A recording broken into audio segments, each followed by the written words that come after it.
Chapter के अंदर अपन बात करेंगे फॉर्मेट की, यानी कि जो डेटा आपके सामने, जैसे मैंने यहाँ पे एक नया पेज लाया। अब आपको क्या करना कि जैसे मैं कुछ भी टाइप कर रहा हूँ, यहाँ पे आप टाइप करते जा रहे हो, टाइप करते जा रहे हो, टाइप करते हो, आगे की ओर जा रहा है। आप देखेंगे डेटा आपके एक ही लाइन के अंदर आगे जा रहा है, नीचे नहीं आ रहा है। और आपको बोला गया कि मेरे को डेटा एक पेज के अंदर नीचे चाहिए, तो अब नीचे कैसे लाएंगे? तो उसको करने के लिए अपन को यूज करना पड़ेगा फॉर्मेट। आप देखते रहो, देखो लंबा डेटा एक ही लाइन में जा रहा है और एक लाइन में डेटा कभी लिखा नहीं जाएगा। तो अगर आपको डेटा नीचे चाहिए तो फॉर्मेट पे जाओ और यहाँ पे जो वर्ड रैप है इसके ऊपर क्लिक कर दो। जैसे मैं क्लिक करूंगा तो ये डेटा पूरा का पूरा नीचे आ जाएगा। कैसे? जैसे क्लिक किया आप देखेंगे तो पूरा डेटा आपके विंडोज के अंदर आ चुका है। यानी कि इस प्रकार आप किसी भी डेटा को कर सकते। अगर वापस जैसा करना है ऐसा करना है तो इसको हटा दो, एक ही लाइन हो जाएगी। और एक लाइन नहीं चाहिए तो आप क्लिक करेंगे तो आपका डेटा पूरा विंडोज के अंदर इसके अंदर आ जाता है।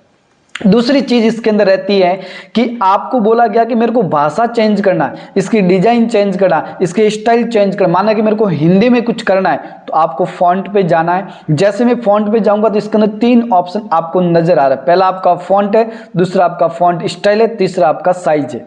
अब आपको हिंदी भाषा करनी है तो हिंदी भाषा के लिए सबसे मानी जाने वाली भाषा कृतिदेव 010। तो फर्स्ट आ रही है यहाँ पे कृतिदेव 010। जैसे आप क्लिक करोगे सीधा ओके करेंगे तो हिंदी भाषा आ जाएगी। लेकिन अब यहाँ पे आती है स्टाइल। अब थोड़ा गहरा करना यानी कि बोल्ड और इटालिक भी करना यानी कि तिरछा, तो आप कर सकते हो। सिर्फ बोल्ड करना तो बोल्ड कर सकते यानी कि गहरा। और साइज कितनी चाहिए वो आपके अनुसार इसके अंदर कर सकते। जैसे मैंने 72 कही, ओके कर दो तो ये भाषा, स्टाइल और डिजाइन सब चेंज होगी। अगर आपको बोल दिया जाए कि मेरे को हिंदी नहीं चाहिए, अब इंग्लिश चाहिए, तो वापस फॉर्मेट में, फॉन्ट में, और यहाँ पे जाके भाषा को चेंज कर लो। कौन सी भाषा चाहिए वो आपके अनुसार कोई भी स्टाइलिश ले लो। जैसे आप प्रीव्यू में सैंपल में देखते जाओ, बोल्ड चाहिए, इटालिक चाहिए, रेगुलर चाहिए, जो भी चाहिए वो आप ले लो। बोल्ड चाहिए तो बोल्ड ले लो, इटालिक चाहिए, जो भी चाहिए आप जैसा चाहिए ऐसा आप ले। मैं बोल्ड लेता हूँ।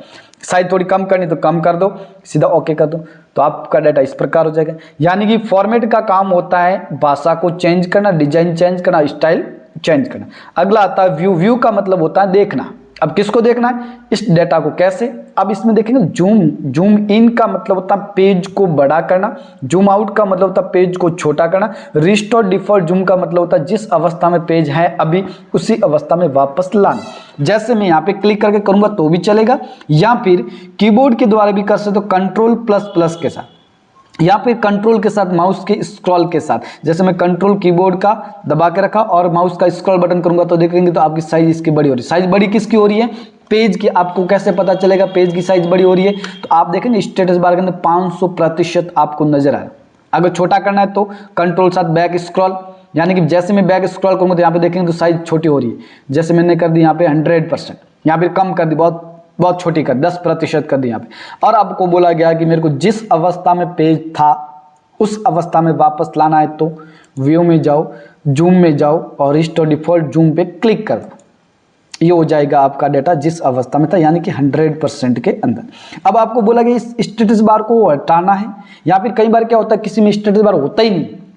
अब लगाएंगे कैसे, हटाएंगे कैसे? अभी लगा हुआ है यहाँ पे तो हटाएंगे कैसे? व्यू में जाओ, इसके ऊपर क्लिक कर दो तो आपका स्टेटस बार यहाँ से गायब। अब ऐसा होता है तो टेंशन मत लेना, स्टेटस बार ला सकते हो। कैसे? व्यू में जाओ, स्टेटस बार पे क्लिक कर दो तो स्टेटस बार आ जाएगा। ये था आपका नोटपैड का संपूर्ण चैप्टर। अगर किसी को समझ में ना आए तो कमेंट करके दोबारा रिवीजन करवा सकता है। दोबारा इस वीडियो को देख लें तो आसानी से समझ आ जाए। इतना ज़्यादा हार्ड नहीं है, क्योंकि कंप्यूटर का पहला ही लेसन आपका नोटपैड होता है जिसके अंदर आपको टाइपिंग वगैरह करनी होती है और नोटपैड का यूज किया जाता सिंपल तरीके से। ये था आपका कंप्यूटर का पहला सॉफ्टवेयर क्लियर। नेक्स्ट देखते हैं अगले वीडियो के अंदर।